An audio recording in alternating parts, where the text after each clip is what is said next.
OPS में अब file move हो चुकी है। इस ओपीएस को अगर 20% पे लाएंगे तो कौन सा ओपीएस में अब फाइल मूव हो चुकी है। इस ओपीएस को अगर 20% पे लाएंगे तो कौन सा कर्मचारी हिमाचल प्रदेश में लाभान्वित हो। और उसके बाद कर्मचारी हितैषी की अगर बात कहते हैं, आज कर्मचारियों को डीए एरियर सारी की सारी चीजें जो है वो रुकी पड़ी हुई है। एक साल से उल्टा कर्मचारियों को सैलरी के लिए धरने पर बैठना पड़ रहा है, प्रदर्शन करना पड़ रहा है, उसके बाद उनको सैलरी मिलती है।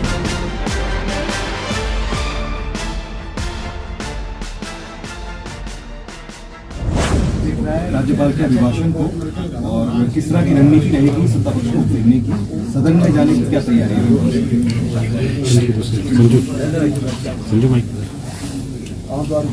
राज्यपाल जी का अभिभाषण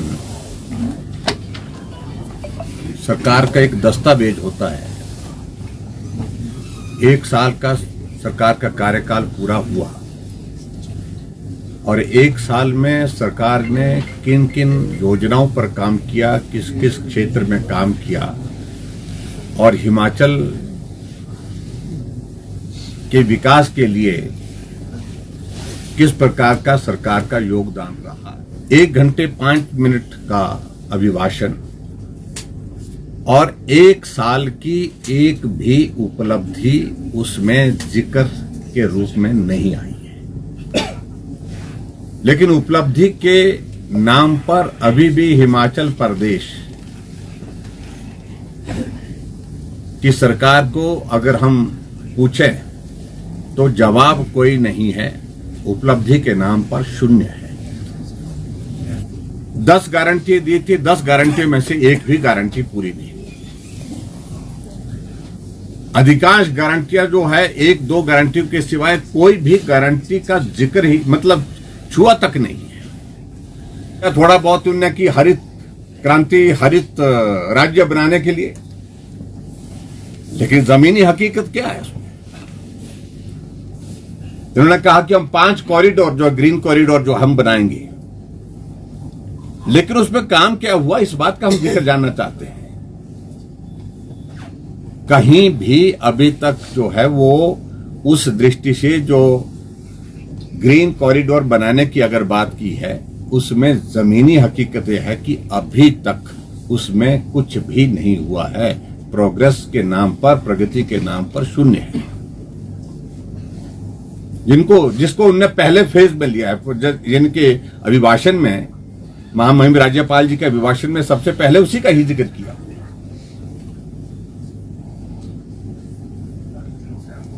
जिक्र करना एक बात है, लेकिन काम करना दूसरी बात है। और इसकी तुलना में अगर आप इस बात को देखेंगे कि हमने जब हमारी सरकार बनी थी, पहले साल के बजट में 30 योजनाएं हमने शुरू की थी और 30 की 30 योजनाएं दूसरे साल जब गवर्नर का एड्रेस था उसमें उनका जिक्र था। जिक्र नहीं तो उसमें प्रोग्रेस थी, योजना शुरू हो गई थी। और यहां एक भी योजना जिसका जिक्र किया हुआ उसमें से शुरू एक भी योजना नहीं हो पाई। यह हकीकत है। अब मैं एक बात को सिलसिलेवार में अगर थोड़ी सी अगर मैं बात कहूं, अब प्रश्न पैदा होता है कि सरकार ने कहा कि हम कर्मचारी हितैषी हैं, ओपीएस दिया,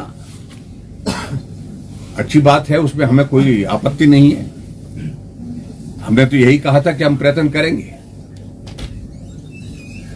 लेकिन ओपीएस की परिस्थिति क्या है? अच्छा, ओपीएस में अब फाइल मूव हो चुकी है कि जो लास्ट पे ड्रॉन होती है उसकी 50% जो है वो पेंशन मिलती थी कर्मचारियों को ओपीएस के उस फॉर्मूले के मुताबिक, उसको पहले 40% करने की बात चली, अब उसको और नीचे 30% या 30 से भी 20% तक ले जाने की बात चल रही है। अब कर्मचारी भाइयों से मैं विनम्रता से इस बात का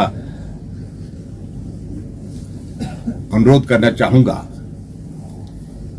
कि क्या इस ओपीएस को अगर 20% पे लाएंगे वो, तो कौन सा कर्मचारी हिमाचल प्रदेश में लाभान्वित उससे होगा? ये बहुत बड़ा प्रश्न है। और उसके बाद कर्मचारी हितैषी की अगर बात कहते हैं, आज कर्मचारियों को डीए, एरियर, सारी की सारी चीजें जो है वो रुकी पड़ी हुई है। 1 साल से कुछ भी एरियर के रूप में उनको अभी तक दिया नहीं गया। उल्टा कर्मचारियों को सैलरी के लिए धरने पर बैठना पड़ रहा है, प्रदर्शन करना पड़ रहा है, उसके बाद उनको सैलरी मिल रही है। इलेक्ट्रिसिटी बोर्ड की स्थिति यह है, एचआरटीसी की स्थिति यह है। लेकिन जब कर्मचारी हितैषी की बात कह रहे हैं मुख्यमंत्री सुखविंदर सिंह सुक्खू जी, तो प्रश्न पैदा होता है, तो ये कर्मचारी धरने पर क्यों है? इसका जवाब दें। दूसरी बात